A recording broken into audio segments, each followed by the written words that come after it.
So hello everyone, welcome.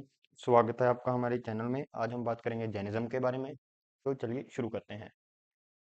Jain धर्म जो है उसमें हमारे एग्जाम में सिर्फ इन तीर्थंकर्स के बारे में ज़्यादातर पूछा जाता है। पर अक्सर पर टोटल जैन धर्म में 24 तीर्थंकर्स हैं। 24 तीर्थंकर में से हमारे जो पहले तीर्थंकर हैं वो है ऋषभनाथ जी। और बुद्ध धर्म की तरह ही जैन धर्म में भी सिंबल्स का यूज़ किया गया है। और सभी तीर्थंकर्स को अपना अपना एक यूनिक सिंबल दिया गया है। जो पहले तीर्थंकर हैं ऋषभनाथ जी, उनको बुल का सिंबल दिया गया है। दूसरे तीर्थंकर हैं अजीतनाथ जी, उनको एक एलिफेंट यानी हाथी का सिंबल दिया गया है। और अब हम आते हैं सीधा मालीनाथ जी, जो कि हैं 19वें तीर्थंकर, जिनका सिंबल है कलश। और कलश और इनसे एक जुड़ी हुई थ्योरी और भी है। जैसे कि आपको पता है, जो जैन धर्म है वो दो भागों में बटा हुआ है, दिगंबरा और श्वेतांबरा। और उनमें से ये माना जाता है कि एक ग्रुप तो मानता है कि जो मल्लीनाथ जी थे वो फीमेल थे, और एक ग्रुप मानता है कि मल्लीनाथ जी मेल थे। और कुछ टेक्स्ट टेक्स्ट के हिसाब से माना जाता है कि ये बीच के थे, यानी मेल और फीमेल के बीच की घड़ी। और ये सवाल भी पूछा जा चुका है कि वह कौन से तीर्थंकर थे जो मेल और फीमेल के बीच की घड़ी थी। तो आपका आंसर है मल्लीनाथ जी। और फिर आते हैं हमारे नमनीनाथ नमनीनाथ जी, जिनका सिंबल है ब्लू लोटस, और ये हैं 21st तीर्थंकर। और ये माना जाता है कि जो हमारे नमनीनाथ जी हैं, ये हैं कंटेम्परेरी ऑफ श्री कृष्णा।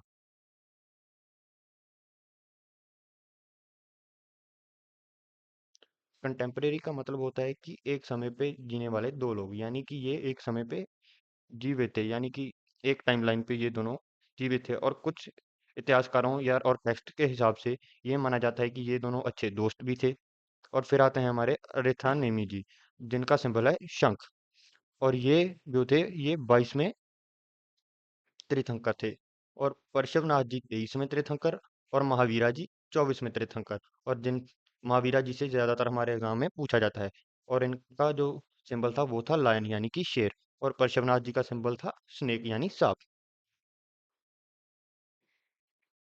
चलिए अब हम बात करते हैं ऋषभनाथ जी के बारे में। ऋषभनाथ जी फर्स्ट तीर्थंकर थे, और ये फाउंडर थे इक्ष्वाकु डायनेस्टी के। और इनका जन्म अयोध्या में हुआ था। और इनको फोर्ड मेकर भी कहा जाता था। और फोर्ड मेकर कहने का इन्हें एक बड़ा कारण था, क्योंकि इनकी जो टीचिंग्स थी वो एक आदमी को मदद करती थी या कि वो जन्म मरण के छूट से ऊपर उठ जाए, यानी कि it helps one across the sea of interminable rebirth and death. ये एक कारण था।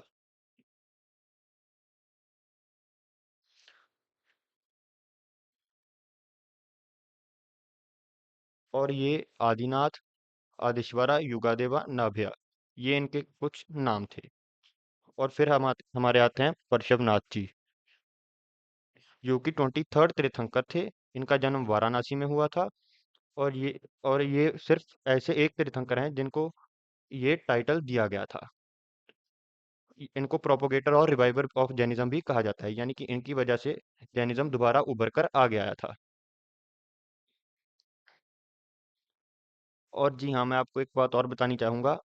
23 में से 5 तीर्थंकर का जन्म अयोध्या में हुआ था, जिसके कारण तीर्थ जिसके कारण अयोध्या हिंदू धर्म का ही नहीं जैन धर्म का भी एक धार्मिक स्थान माना जाता है। और अब हम बात करेंगे महावीरा जी के बारे में, जो कि 24वें तीर्थंकर हैं और जिनके बारे में ज्यादातर पूछा जाता है हमारे एग्जाम में। ये शुरू करने से पहले मैं आपको कुछ चीजें और पार्श्वनाथ जी के बारे में बताना चाहता हूँ। इन्होंने 83 डेज मेडिटेशन की थी, जिसके बाद इनको ज्ञान की प्राप्ति हुई थी। और इन्होंने 4 नोबल ट्रुथ्स के बारे में भी बताया था, जिनकी बात हम आगे करेंगे। 4 ट्रुथ्स इन्होंने बनाए थे, यानी इन्होंने 4 ट्रुथ दिए थे। और इन 4 में से जो, यानी कि टोटल 5 ट्रुथ हैं, और 5 सच में से जो पांचवा सच था ब्रह्मचार्य का, वो महावीरा जी ने ऐड किया था। इसके बारे में हम बात भी करेंगे बाद में। और जो हमारे फर्स्ट तीर्थंकर ऋषभनाथ जी, और 22nd तीर्थंकर हैं जो हमारे अर्थनेमी जी, इनका जिक्र ऋग्वेद में भी हुआ है, नोट कर लीजिएगा। जो महावीरा जी थे वो 24th तीर्थंकर थे जैनिज्म के। इनका जन्म 540 बीसी में हुआ था। ये क्षत्रिय फैमिली से बिलोंग करते थे। इनका जो क्लैन था जंत्रिका यानी कि गोत्र, वो था जंत्रिका। इनके जन्मदिन को हम महावीर जयंती की तरह से भी है जो मनाते हैं। और इनकी जो शादी थी वो यशोधरा जी से हुई थी और इनकी बेटी जी का नाम प्रियदर्शना था। और इनकी बेटी को एक और नाम से जाना जाता है, वो है अनुजा।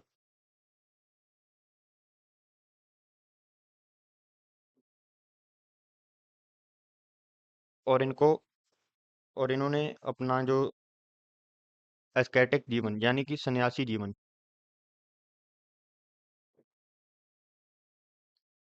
वो 30 की उम्र में शुरू किया था।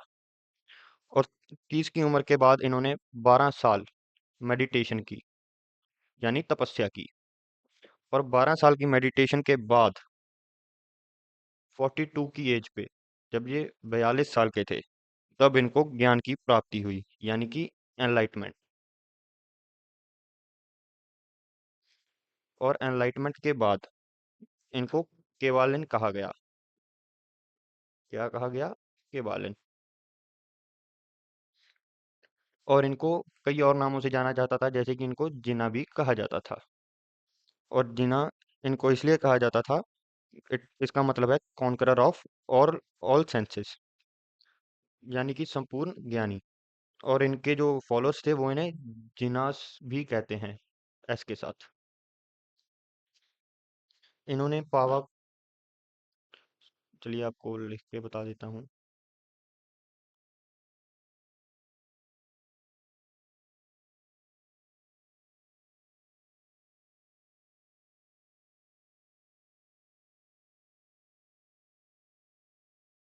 और इन्होंने जैन संघा को स्थापित किया था पावापुरी में। पावापुरी एक जगह का नाम है, जहाँ से इन्होंने अपना प्रचार शुरू किया था। और इनकी जो मृत्यु है वो हुई थी 468 बीसी में, जब वह 72 साल के थे। और ये हुई थी ये भी पावापुरी में हुई थी। इन्होंने अपनी जिंदगी का अन्य समय वहां पर गुजारा था।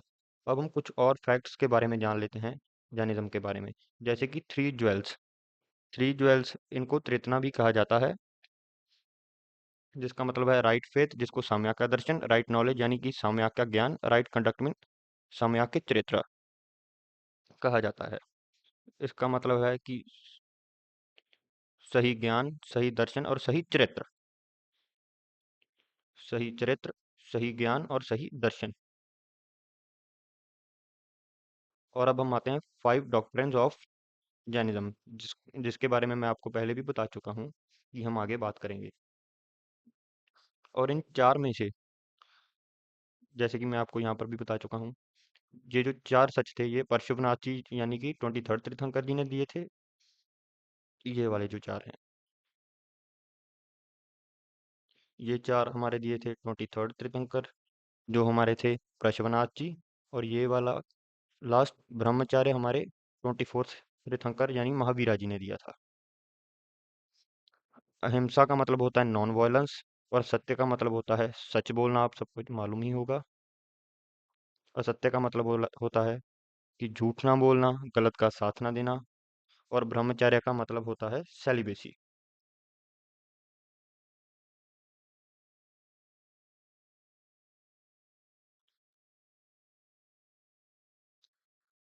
और अपिग्राह्य का मतलब होता है डू नॉट अक्वायर प्रॉपर्टी। इसका एक मतलब ये भी है कि जरूरत से ज्यादा धन को जमा नहीं करना। Do not acquire property. और असत्य को हम कह सकते हैं do do not steel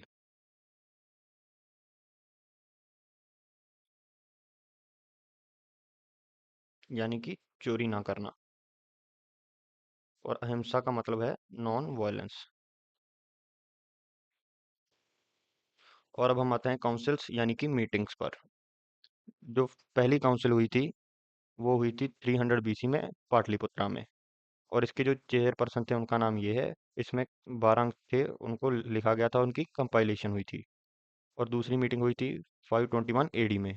difference याद रखिएगा, ये हुई थी 300 बीसी में और ये हुई थी 500 एडी में। ये दो जगह हुई थी, वल्लभाई और मथुरा। इसके दो अलग अलग जगह होने का भी एक कारण है।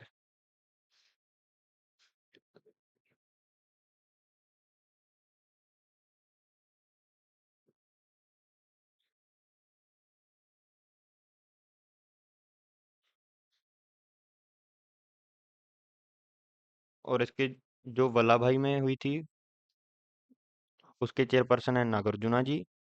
और जो मथुरा में हुई थी उसके चेयरपर्सन है स्कंदला जी। इसमें जो कंपाइलेशन हुई थी 12 अंग और उपअंगों की। और अब मैं थोड़ी सी बात करना चाहूँगा जैन लिटरेचर के बारे में।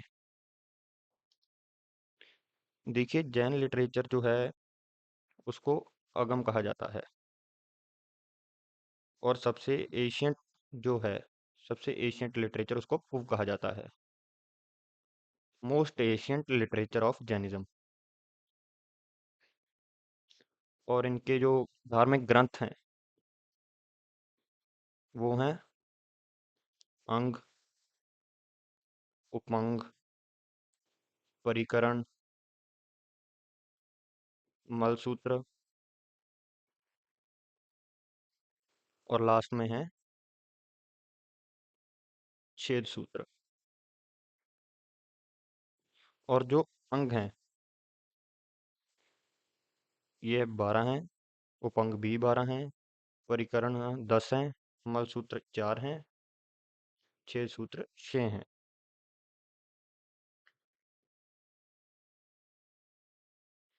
और हम अब आते हैं सेक्ट्स ऑफ जैनिज्म। जैसे कि मैंने आपको बताया था, जैनिज्म दो हिस्सों में बटा हुआ है, दिगंबरा और श्वेतंबरा। इन दोनों के बीच में थोड़ा सा आइडियोलॉजिकल डिफरेंस है। जैसे कि मैंने आपको बताया था, ये मल्लीनाथ जी में भी डिफरेंस रखते हैं। एक उनको मेल मानते हैं, एक उनको फीमेल मानते हैं, और कुछ मानते हैं कि वो बीच की कड़ी थी। पर बीच की कड़ी में भी जो होता है कुछ ज़्यादा फीमेल साइड में होते हैं, कुछ ज़्यादा मेल साइड में होते हैं। और पहले हम बात करेंगे दिगंबरा की। दिगंबरा में जो मॉन्क्स हैं वो बिलीव करते हैं कंप्लीट न्यूडिटी, यानी कि वह कपड़े पहनने में यकीन नहीं करते। और ये 5 वो उसका पालन करते हैं। यानी कि ये पांचों जो 5 डॉक्ट्रिन्स हैं इन पांचों का फॉलो करते हैं। नॉन वायलेंस, सच बोलना, चोरी नहीं करना, ज़रूरत से ज़्यादा धन इकट्ठा नहीं करना, और सेलिबेसी, ब्रह्मचार्य, यानी कि ऑब्जर्व कॉन्टिनेंस। और जो सितंबराज हैं ये ज़्यादातर ग्रह जो है ग्रह वृत्ति के होते हैं। और ये सिर्फ 4 वो उसको फॉलो करते हैं। ये सेलिबेसी को यानी कि ब्रह्मचर्य को फॉलो नहीं करते। यानी कि फिफ्थ फिफ्थ वो को ये फॉलो नहीं करते हैं। और ये बिलीव बिलीव करते हैं कि जो औरतें हैं वो लिबरेशन पा सकती हैं, यानी कि मुक्ति और निर्वाणा पा सकती हैं। और और दिगंबरा में ये माना जाता है कि जो औरतें हैं वो निर्वाणा अचीव नहीं कर सकती, इसके लिए उनको दोबारा जन्म लेना होगा। और फिर उनको एक आदमी के शरीर में जन्म लेकर ही वह निर्वाणा प्राप्त कर सकते हैं। देखिए, जो जैन धर्म है, ये लोग यानी कि जैन धर्म के फॉलोअर्स ये वॉर एंड एग्रीकल्चर में बिलीव नहीं करते हैं। यानी कि युद्ध और कृषि, ये इसमें बिलीव नहीं करते हैं। और ये बिलीव करते हैं रीबर्थ में, यानी कि दोबारा जन्म में ये विश्वास करते हैं। यानी कि पूर्ण जन्म और आगे जो हमारा एक मृत्यु के बाद जन्म होगा उसमें ये यकीन करते हैं। ये भगवान में यानी कि और दूसरे देवी देवताओं में भी यकीन रखते हैं। पर ये सबसे ऊपर जो मानते हैं वो तीर्थंकर्स को मानते हैं। यानी कि तीर्थंकर सबसे ऊपर मानते हैं ये। और जो जैन धर्म है, जैन धर्म जो है ये थ्योरी ऑफ मे बी पे, यानी कि शायदवाद के ऊपर बेस्ड है। या और ये बिलीव करते हैं थ्योरी ऑफ मे बी को, यानी कि हो भी सकता है, हो भी नहीं सकता। यानी कि जैसे मैं आपको कहूँ क्या आपका एग्जाम क्लियर होगा, आपको हो भी सकता है, नहीं भी हो सकता। और मैं अगर आपसे पूछूं क्या आज आप खाना खाओगे, हो भी सकता है, हो भी नहीं सकता। ये इस चीज़ में यकीन करते हैं। और अब मैं आपको बताऊंगा जैन पिलग्रिमेज के बारे में। यानी इनके धार्मिक स्थान। एक तो मैंने आपको बताया था कि अयोध्या है, वहाँ पर इनके 5 तीर्थंकरों के जन्म हुए हैं। और इनका एक स्थान है, धार्मिक स्थान माउंट आबू, जो कि है राजस्थान में।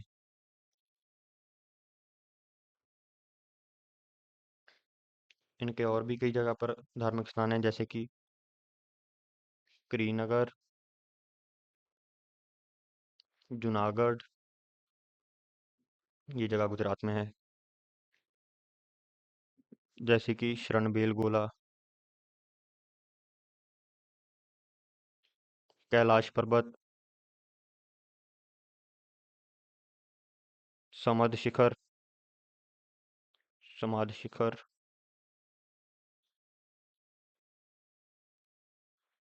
विपुलांचल और अन्य आदि, वो मैं आपको प्रीवाई वाली सीरीज में कवर करवा दूंगा। लगभग हम सब कुछ कवर कर चुके हैं। धन्यवाद। जुड़े रहें हमारे चैनल के साथ और सब्सक्राइब कर लें आगे के लिए।